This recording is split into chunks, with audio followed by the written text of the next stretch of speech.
여러분, 사람이 누릴 수 있는 가장 큰 축복 중에 하나는 만남의 축복입니다. 사람은 누구를 만나서 어떤 관계를 맺느냐에 따라 인생 자체가 완전히 달라지죠. 내 인생이 망하거나 아니면 흥하거나 하는 결정적인 이유가 만남일 수 있습니다. 잘 만나야 됩니다. 제가 누리는 큰 축복 중에 하나는요, 부족한 저를 만나서 사람들이 변화되는 모습을 보는 것입니다. 짧은 인생을 통해서 발견한 소중한 진리 중에 하나는요, 이 만남과 관계가 너무도 중요하다는 거예요. 성경을 한마디로 말한다면 여러 가지 말할 수 있겠죠. 예수 그리스도다, 하나님 나라다, 이렇게 말할 수 있는데요, 저는 성경은 한마디로 관계의 책이다 라고 말하고 싶습니다. 하나님과 사람과의 관계, 또 사람과 사람과의 관계를 배울 수 있는 책이 바로 성경이다. 특별히 우리 교회는요, 6월 한 달 동안 예수를 주로 만난 사람들이라는 주제를 통해서 지금까지 예수를 만나 인생이 새롭게 변화되는 다양한 사람들을 살펴보고 있습니다. 우리를 만드신 예수님께서요, 사람과의 이 만남과 관계에서는 최고의 권위자시고 전문가십니다. 오늘은 우리 주님께서 또 어떤 사람을 만나서 새롭게 그의 인생을 변화시키는지 한번 살펴보기를 원하는데요, 지금 살아계신 주님은 오늘 예배를 통해서 저와 여러분도 새롭게 만나 주실 줄로 믿습니다. 여러분, 기대와 설렘을 가지고 말씀 속으로 한번 들어가 보기를 원하는데요, 오늘 소개되고 있는 또 한 사람은 누구냐면 왕의 신하입니다. 왕의 신하. 왕의 신하니까 어떻겠어요? 아주 높은 사람이에요. 지금까지 만나본 사람 중에서 가장 높은 신분의 고위층 간부입니다. 이 사람의 집이 어디 있냐면요, 갈릴리의 해변가의 좋은 도시 가버나움에 딱 있어요. 우리로 치면 강남에 살고 있는 거예요. 그런데 그가 예수님이 유대에서 이제 갈릴리에 오셨다는 소식을 듣고 다시 한 32km를 걸어서 한 이틀 정도 갑니다. 그리고 만나기 위해 지금 떠났어요. 그럼 예수님은 지금 어디 계시냐? 오늘 말씀에 보니까 43절에 보니까 이틀이 지나면 이렇게 시작하죠. 어디서부터 이틀이 지났냐면요, 사마리아에서 복음한 다음에, 사마리아에서 이틀 더 지난 다음에 예수께서 거기를 떠나 갈릴리로 가시며 딱 되어 있습니다. 우리 지도 잠깐 보시겠습니다. 여러분, 복음서는요 조금 지역을 알아야 됩니다. 어려울 거 하나도 없고요, 우리가 알다시피 이스라엘 땅은 유대 땅, 유대구, 그 다음에 사마리아구, 갈릴리구, 이렇게 생각하시면 돼요. 예? 관악구, 동작구, 용산구, 이렇게 생각하시죠. 예? 그러니까 유대 땅의 주요 도시가 예루살렘이 있습니다. 그 밑에 베들레헴이고 예수님 태어나신 거. 그다음에 사마리아에는 어디에 여자를 만났던 수가 성녀인, 그죠? 저기고 갈릴리에서는 갈릴리 호수 옆에 코딱지처럼 붙어있는 가버나움이 있고, 그 다음에 밑에 한 32km 떨어진 곳에 가나와 나사렛이 이렇게 보입니다. 자, 그럼 예수님께서 우리가 그동안 보았듯이 어떻게 이동하셨어요? 잠깐 보시면요, 이렇게 이동하죠. 예루살렘에서 기적들과 표적들을 행하시고 놀라운 지금 일들을 행하셨어요. 그리고 요단강을 건너서 이렇게 가지 않고 곧바로 사마리아 수가로 가셨습니다. 그곳에서 사마리아 복음화 사역을 잘 마치시고, 그 다음에 다시 갈릴리 쪽, 이제 나사렛이 있는 예수님의 어릴 적 살던 고향 나사렛과 가나 쪽으로 가고 있는 중에 가버나움에 있는 왕의 시다가 가나로 오는 것입니다. 자, 여러분, 어렵지 않죠, 그죠? 이 정도는 우리가 알 수 있습니다. 그런데 예수님께서 갈릴리에 딱 가시자마자 문제가 생겼어요. 한 사건이 터집니다. 오늘 본문에는 조금 발견하기 어려운데 44절에 보니까 친히 증언하시기를 선지자가 고향에서는 높임을 받지 못한다, 자기를 두고 하시는 말씀이에요. 고향에서 보니까 자기가 인정받지 못하시는 거예요. 왜 이런 말씀을 하셨을까? 근데 45절에 보니까 조금 느낌이 다릅니다. 갈릴리에 이르심에 갈릴리인들이 그를 영접하니 이는 자기들도 명절에 갔다가 예수께서 명절 중 예루살렘에서 하신 모든 일을 보았음이더라. 아니, 선지자가 고향에서 인정받지 못한다고 했는데 이 말씀을 보니까 갈릴리인들이 영접했대요. 왜요?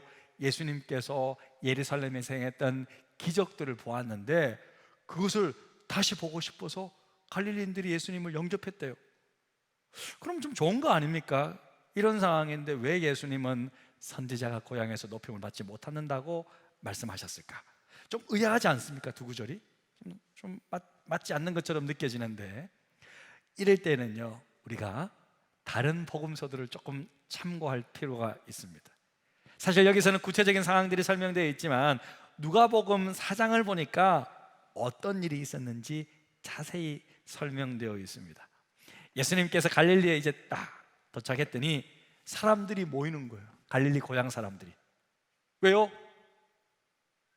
그들도 예루살렘에 이제 성전 순례하러 같이 가서 보니까 자기 동네 예수님이 기적들을 행하고 막, 원래 갈릴리는 시골 사람들인데 예루살렘에 있는 콧대 높은 유대인들은 그냥 길을 확 꺾어버리거든요. 너무 좋은 거예요. 그래서 갈릴리에서도 환영을 했어요. 그래서 기적을 좀 보기 위해서 딱 모였는데, 사람들이 모였는데 갑자기 예수님이 기적은 행하시지 않고 뭘 행하시냐면요, 구약의 말씀으로 설교를 시작하는 거예요. 사람들이 싫어하는 거예요. 여러분 설교 좋아하시죠? 할렐루야. 네, 설교 말씀 듣는 거 좋아하셔야 합니다. 예수님께서 하라는 기적은 행하지 않으시고 구약의 말씀으로 설교하기 시작하는 거예요. 설교 본문은 뭐냐면 이사야서 말씀이에요. 누가복음 4장 17절에서부터 19절. 선지자 이사야의 글을 드리거늘 책을 펴서 이렇게 기록한 데를 찾으시니 곧 18절 함께 읽겠습니다. 주의 성령이 내게 임하셨으니 이는 가난한 자에게 복음을 전하게 하시려고 내게 기름을 부으시고 나를 보내사 포로된 자에게 자유를, 눈먼 자에게 다시 보게 함을 전파하며 눌린 자를 자유롭게 하고 주의 은혜를 전파하게 하려 하심이라 하였더라. 이 이사야 말씀을 직접 읽으시고 이 말씀을 푸시면서 설교를 딱 하기 시작하시는데 결론적으로 이렇게 결론을 딱 내십니다. 4장 21절에 보니까 이 이사야의 글이, 이 말씀이 오늘 너희 귀에 지금 이 순간 응하였느니라. 할렐루야. 예수님이 이사야서 말씀을 설교하시면서 이 구절이 나를 위한 말씀입니다. 나를 통해 이 말씀이 오늘 너희에게 이루어졌느니라. 지금 응하게 됐느니라. 지금 성취되었느니라. 딱 설교를 하면 아멘 할렐루야 이렇게 반응해야 되잖아요. 예수님이 정말 설교 본문 읽어주시고 설교하면 저는 매주 초청할 것 같아요. 응? 물론 우리가 못 알아들을 거예요. 예수님 아람어로 말씀하시니까. 근데 아무튼 예수님이 직접 오셔서 설교하셨다면 아멘 할렐루야 이렇게 될 것 같은데 그런 반응이 전혀 안 나오는 거예요. 아멘이 안 나와요. 할렐루야가 안 나오는 거예요. 그럼 어떻게 반응했느냐? 무슨 반응이 나오느냐? 누가복음 4장 22절에 보니까 이 사람 요셉 아들이잖아. 아니 저 친구 우리 동네 목수 그거 뭐야 요셉 아들이잖아. 제가 뭐 성경 좀 읽었다고 뭐 저렇게 컸어? 뭐 자기를 통해서 이사야 말씀이 뭐 성취된다고? 저 조금 엉뚱한 소리 하고 있네. 좀 말려라 좀 말려라. 그러면서 예수님의 말씀을 거부하는 거예요.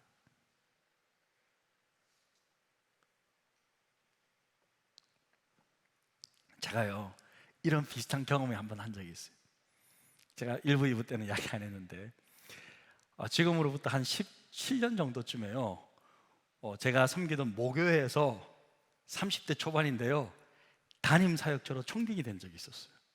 한 번 급히 미국에 있는데 제가 미국 간 지 얼마 되지도 않았는데 목사님이 불러가지고 설교를 시키셨어요. 그래서 저도 설교를 딱 하고 끝냈는데 목사님이 저를 부르셔서 본인께서는 이제 큰 교회로 더 큰 교회로 가시게 됐고 우리 교회 청빙위원회에서 강 목사를 청명하게 됐다는 거예요. 그래서 올 수 있느냐 물어보시는 거예요. 그래서 제가 너무 놀랐어요. 30대 초반에. 그래서 목사님 무슨 말씀을 하십니까? 정중하게 거절을 하는데 목사님이 일주일 동안 기도해 보시라는 거예요. 그런데요, 그 주간에 수장로님 같은 분이 저를 부르셨어요. 근데 딱 한마디 하셨어요. 이런 말씀을 하셨어요. 강 목사, 와서 설교만 해. 나머지는 우리가 다 할게. 진짜 이렇게 말씀하셨어요. 저는 그때 그 의미를 너무 잘 알거든요. 그 의미를 너무 잘 알아요. 왜냐하면 어릴 적부터 장로님이 저를 다 보셨잖아요. 저를 너무 잘 알고 있기 때문에, 그러니까 열심히 열정적으로 너는 설교만 해. 나머지 목회는 우리가 다 알아서 한다. 그 말은 뭐겠어요? 환영은 하기는 하지만 뭐예요? 저의 목회 철학이나 방침은 그분들이 안 듣겠다라는 그런 의미였어요. 저는 그 의미가 너무 잘 압니다. 저는 이 예수님의 이 모습을 보면서 그때가 딱 생각이 나는 거예요. 예수님이요, 기적은 행하고 그럴 때는요 사람들이 막 좋아합니다. 영접해요. 온전히 사람들이 모이기 시작하는 거예요. 물을 포도주로 바꾸고요, 오병이어의 기적을 행할 때는요 구름대처럼 사람들이 모입니다. 하지만 예수님께서 진리의 말씀을 가르치고 하나님 나라의 원리를 가르치고 이 말씀을 그들의 삶 가운데 적용시키려고 하니까 받아들이지 않는 거예요. 오히려 예수님 말씀을 거부할 뿐만 아니라 예수님을 낭떠러지에 떨어뜨려 죽이려고까지 했어요. 안 받아들이는 거예요. 한마디로 예수님이 행하시는 기적 이벤트는 받고 싶고 보고 싶은데 그 가르침은, 그 방침은, 그 목회 철학은 NO! 네가 뭐라고 우리 동네 목수 아들이면서 이러는 거예요. 사랑하는 성도 여러분, 여러분은 어떻습니까? 혹시 하나님을 생각할 때 내가 원하면, 내가 필요하면 언제든지 달려와서 나의 필요를 채워주는 그런 기적을 행하는 알라딘의 요술 램프와 같은 그런 존재로 생각하지는 않습니까? 네? 일주일 동안 하나님과 아무 관계 없다가 그냥 저기 램프 속에 가둬두고 있다가 그냥 필요하면 와가지고 그냥 열심히 주여, 내가 도움이 필요할 때 램프를 문지르면 나와서 내 소원을 들어주시오. 그렇게 하나님을 생각하고 있지는 않습니까? 그런데요, 하나님은요 그런 분이 아니십니다. 램프에 갇혀있는 분도 아니시고요, 물론 하나님은 우리의 아버지시기 때문에 우리를 사랑하셔서 우리의 필요를 채우시기를 기뻐하는 분이시기는 맞습니다. 아버지는 자녀들의 필요를 채워주기를 원하잖아요. 하지만 그 무엇보다도 중요한 것은요, 우리와 인격적인 관계를 맺기를 원하시는 거예요. 할렐루야. 우리 딸들이요 지금 왔잖아요. 아빠 보기 위해서 왔다고 저한테 처음에 그냥 난리를 쳤거든요. 근데 막상 와서 보니까 아빠랑은 밥밖에 안 먹어. 어디를 싸 돌아다니는지 그냥 집에 있지를 않아요. 예? 아우 참. 어제는 우리 찬미가 저한테 와가지고 아빠, 차은우를 만날 수 있게 되었어요. 내가 차은우를 만난다고? 어떻게? 팬미팅을 하는데 얼마 안 된대. 아빠가 좀 도와줘야겠어요. 와, 진짜 아빠는 예수를 주로 만난 사람들 이거 하고 있는데 자기는 차은우를 만나겠다고. 그래서 그래 좀 도와줄게, 한번 만나봐라 그랬는데 제가 기도했거든요. 감사하게도 1시간 안에 다 끝났대. 아빠 마감됐대. 그래서 감사했어요.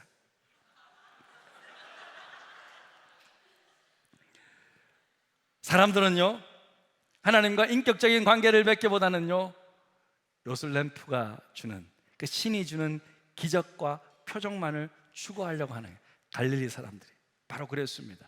자, 이런 상황 속에서 이제 왕의 신하가 등장하는 거예요. 우리 46, 47절을 다 함께 읽겠습니다. 예수께서 다시 갈릴리 가나에 이르시니 전에 물로 포도주를 만드신 곳이라. 왕의 신하가 있어 그의 아들이 가버나움에서 병들었더니 그가 예수께서 유대로부터 갈릴리로 오셨다는 것을 듣고 가서 청하되 내려오셔서 내 아들의 병을 고쳐 주소서 하니 그가 거의 죽게 되었습니다. 자, 여기서 왕의 신하라고 했잖아요. 자, 이 왕의 신하인데 이 왕은 어떤 왕을 말하는 걸까요? 자, 맞추시는 분들께는 오늘 제육의 날 식사를 할 수 있도록 제가 안내해 드리겠습니다. 네? 어떤 왕을 말할까요? 여러분, 예수님께서 태어날 당시에 그때 왕은 누구죠? 헤롯 대왕이라 그래요. 그 아들들도 다 헤롯이라 그래요. 그래서 그 아들들과 구분하기 위해서 헤롯 대왕이라 그래요. 그리고 아들이 이제 세 명이서 그 이스라엘 땅을 나눠 가져요. 나눠서 통치하는데, 그래서 나눌 분자를 써서 분봉왕이라 그러거든요. 지역왕이라는 뜻인데, 지도 잠깐 보면요, 어떻게 나누시냐면 유대와 사마리아 땅은 헤롯 아킬레오라는 사람이 통치하고, 저 갈릴리, 녹색 갈릴리 쪽과 요단강 동편 베레아 쪽은 헤롯 안티파스가 통치를 하고, 저기 가이사라 빌립보 보이죠? 저기가 빌립이니까 어때요? 이름이 자기 이름 따서 저 성을 세워서 헤롯 빌립이 통치를 했던 때였어요. 그렇게 나눠서 분할해서 관리한다고 해서 분봉왕이라고 그러는데요. 자, 그러면 지금 이 신하는 어디서 살았어요? 갈릴리 가버나움에 살았잖아요. 그러면 자기 왕은 누구예요? 헤롯 안티파스예요. 자, 정답은 헤롯 안티파스예요. 그런데 헤롯 안티파스는 특별히 선지자들을 싫어해요. 왜? 어차피 나눠서 저 갈릴리 땅 조그만하게 관리하고 있는데, 아니 그마저도 백성들이 선지자를 쫓아다니면서 인기를 얻고 있으니까 싫은 거예요. 이 왕의 신하도 그것을 잘 알고 있습니다. 그래서 왕을 생각해 보면요, 예수님한테 찾아가면 안 돼요. 그런데 그가 찾아갑니다. 꼬박 이틀 동안 걸어서 찾아가요. 왜 왔어요? 아들이 병들었기 때문에. 자식 앞에 장사 없습니다. 아들 상황 보니 가망이 없어요. 자식을 먼저 보내는 부모의 심정, 여러분 당해보지 않은 사람 모르죠? 이 신하는요, 갈릴리 해변가의 가장 큰 도시인 가버나움에서 대궐 같은 큰 집에서 좋은 것 먹고 좋은 것 입고 잘 살 줄 알았지만 아들의 죽음을 앞에 두고 속이 시커멓게 타들어가는 거예요. 그런데 한 소식이 들립니다. 예수라는 사람이 가나에서 물을 포도주로 바꾸셨대. 또 예수라는 사람이 저 예루살렘 서울에 가서 수많은 사람들을 병 고치는 기적들을 행했대. 그 소식이 들리는 거예요. 마지막 지푸라기도 잡던 심정으로 정말 아들 살리려고 지금 예수께 나온 거예요. 예수님, 우리 아들 다 죽게 되었습니다.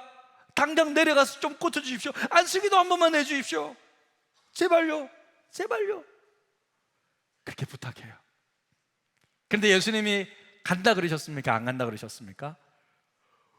그런 말은 안 하시고요, 냉정하게 이렇게 말씀하십니다. 48절인데 우리 같이 읽겠습니다.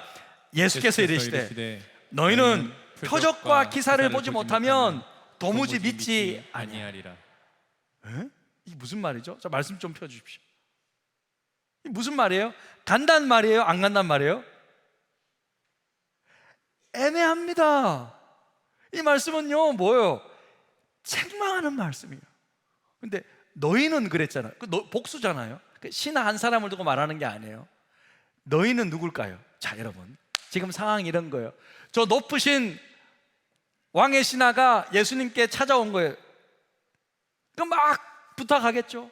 예수님이 있을 겁니다. 그런데 갈릴리 사람들이 또 나온 거예요. 왕창 나와가지고 또 보고 있는 거예요.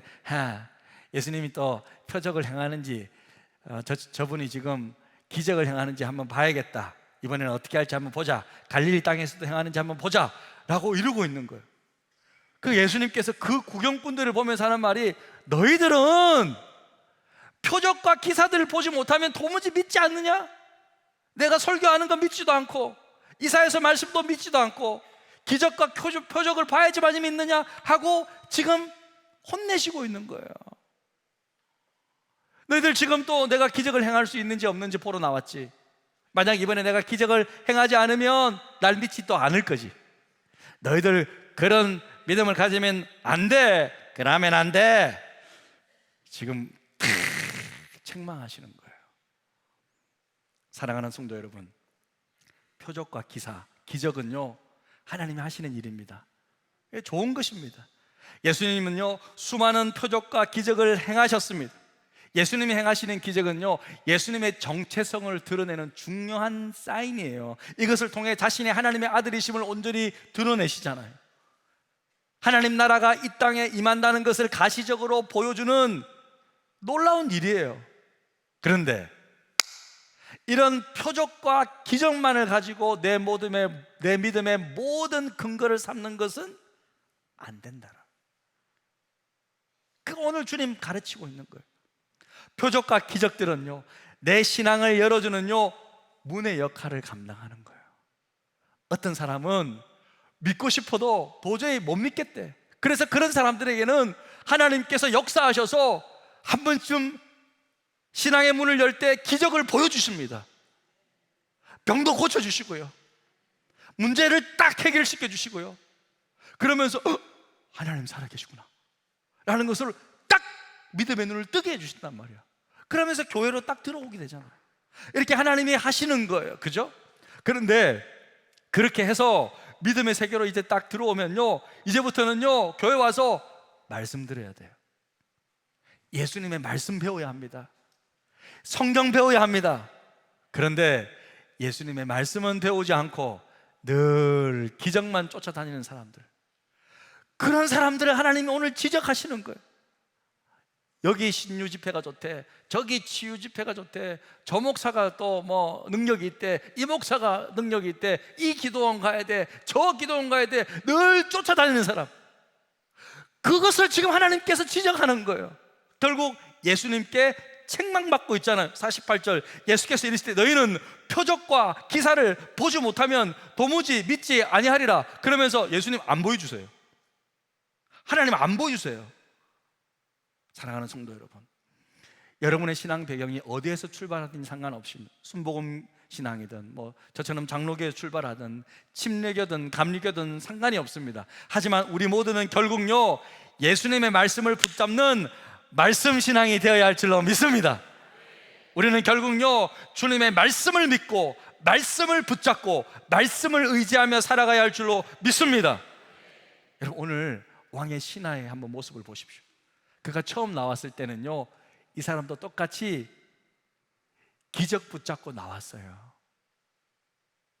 그 소문 듣고 찾아왔어요. 물을 포도주로 바꾼 사람이라면, 저렇게 수많은 사람을 고치는 사람이라면 우리 아들도 고쳐주지 않을까, 그렇게 나온 거예요. 그런데요 놀랍게도 이 왕의 신앙은요 이 기적 신앙에서 말씀 신앙으로 발전해요. 이 아들이 어떻게 낳게 되었습니까? 한번 보십시오. 예수님 말씀 붙잡고 나가는데요 같이 읽겠습니다. 시작. 예수께서 이르시되 가라, 네 아들이 살아있다 하시니 그 사람이 예수께서 하신 말씀을 믿고 가더니, 뭐라고요? 말씀을 믿고 가더니, 따라해봅시다. 말씀을 믿고 가더니, 예, 말씀을 믿고 갔어요. 왕의 신하는요 자기의 생각을 내려놓고요 예수님의 말씀만 믿었어요. 아무것도 바뀐 거 없잖아요. 그래서 그냥 집으로 갔어요. 눈에 보이는 것 아무것도 있습니까? 아들 낳았다고 귀에 들리는 게 있습니까? 아무것도 없어요. 바뀐 건 아무것도 없다고요. 오직 가, 아들 낳았으니까 가, 그 예수님의 말씀만 믿고 갔다라는 거예요. 솔직히 이 아버지의 심정이 어떻을까? 자식이 죽을 수도 있는 불안함과 그런 걱정이 있었을 것입니다. 하지만 말씀 믿고 순종해서 갔다는 거예요. 자, 이 사람의 믿음의 근거가 뭐예요? 아직 기적입니까? 이 사람의 믿음의 근거는 기적이 아니었어요. 뭐였어요? 말씀이었다는 거예요. 그러므로 믿음은 들음에서 나며 들음은 그리스도의 말씀으로 말미암아. 마침내 왕의 신하가 집으로 돌아가는 그 도중에 마중 나온 종들이 가져온 소식을 듣고 예수님이 네 아들이 살아있다 라고 선포하신 그 순간이 자신의 아들이 살아난 순간이라는 것을 알게 되었어요. 이로 말미암아 온 가정이 그 아픈 아들의 엄마도 믿고 자기 아버지도 믿고 온 가정이 믿게 되었어요. 53절입니다. 그의 아버지가 예수께서 내 아들이 살아있다 말씀하신 그때인 줄 알고 자기와 그 온 집안이 다 믿으니라. 할렐루야. 온 가족이 핵심되었어요. 여러분, 혹시 이 왕의 신하의 이름을 아실까요? 신하의 이름을 아시는 분? 신하의 이름이 성경에 기록되어 있어요. 이름이 구사예요. 구사. 따라해봅시다. 구사. 구사일생으로 아들 살아났죠. 제가 뭐 이렇게, 여러분, 제가 아재 개그만 하는 사람 아니에요. 성경 보겠습니다. 자, 누가복음 8장 3절. 자, 헤롯의 청지기, 이 사람이 왕의 신하예요. 헤롯의 청정이 구사가 나와요. 구사의 아내 요한나가 중요한 역할을 하거든요. 수산나와 다른 여러 여자가 함께하여 자기들의 소유로 그들 예수의 제자들을 섬기더라. 이 사람이 결정적으로 이제 사도들을 돕는 역할을 감당하면서 초대교회를 세우는 역할을 하는 거예요. 할렐루야. 그렇게 온 가족이 변화되었습니다. 놀라운 말씀입니다. 1800년대 말에요. 아직 뉴욕이 발전하기 전인데 그곳에서 청년 목회자로 주님께 헌신한 윌리엄 커싱이라는 목사님이 계셨어요. 사모님과 함께 젊을 때 헌신하세 뉴욕으로 뛰어들어갔어요. 그런데 이 목사님이 47세 때 사모님 해나 사모님이 먼저 돌아가셨어요. 돌아가셨는데 그때 목사님이 너무 큰 충격을 받는 거예요. 근데 이 슬픔이 극복이 안 되는 거예요. 건강을 잃으세요. 목소리를 완전히 잃어버리세요. 그리고 반신불수가 되어서 목회를 접었습니다. 그러던 어느 날 아침에 성경을 묵상하는데 이런 기도를 올리게 돼요. 주님, 제가 아직도 주님을 위해 할 수 있는 일이 있을까요? 이 몸으로 목소리도 하나도 나오지 않는 제가 주님을 위해 할 수 있는 일이 있을까요? 라고 기도를 딱 하는데 마음속에 놀라운 시가 떠오르더래요. 그래서 시를 쓰기 시작합니다. 그래서 이분이 유명한 시인이 돼요. 특별히 찬송가 작사하는 그런 새로운 사역을 감당하게 됩니다.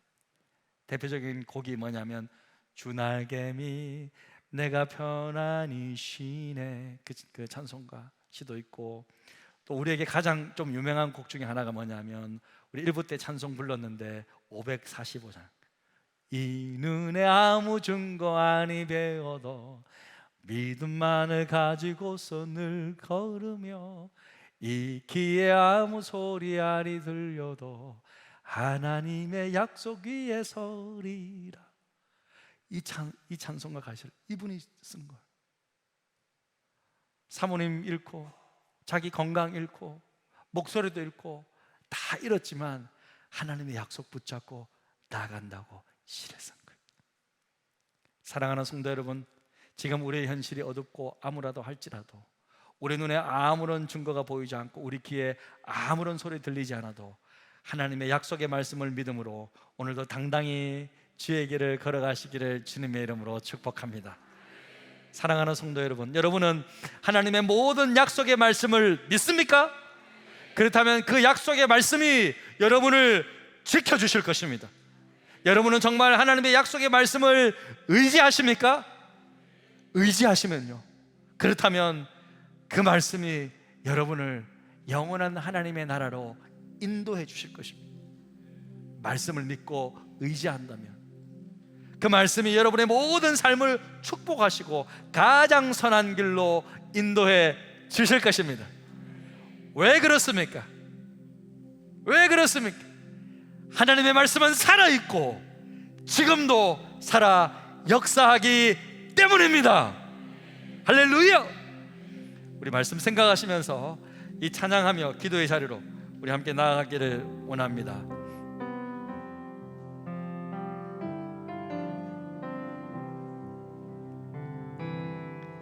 주님 말씀하시면 내가 나가리다. 주님 뜻이 아니면 내가 멈춰서리다. 나의 가고 서는 것 주님 뜻에 있으니 오 주님 나를 이끄소서. 주님 말씀하시면 내가 나가리다.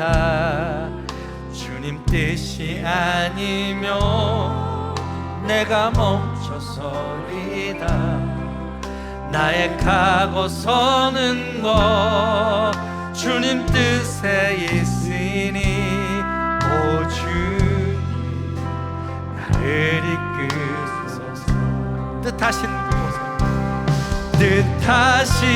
그곳에 나 있기 원합니다. 이끄시는 대로 순종하며 살리니 연약한 내 영혼 통하여 일하소서. 주님 나라와 그 뜻을 위하여 뜻하신 그곳에 나 있기 원합니다. 이끄시는 대로 순종하며 살리니 연약한 내 영혼 통하여 일하소서. 주님 나라와 그 뜻을 위하여 뜻하신 그곳에 나 있기 원합니다. 이끄시는 대로 순종하며 살리니 연약한 내 영혼 통하여 일하소서. 주님 나라와 그 뜻을 위하여 오 주님 오 주님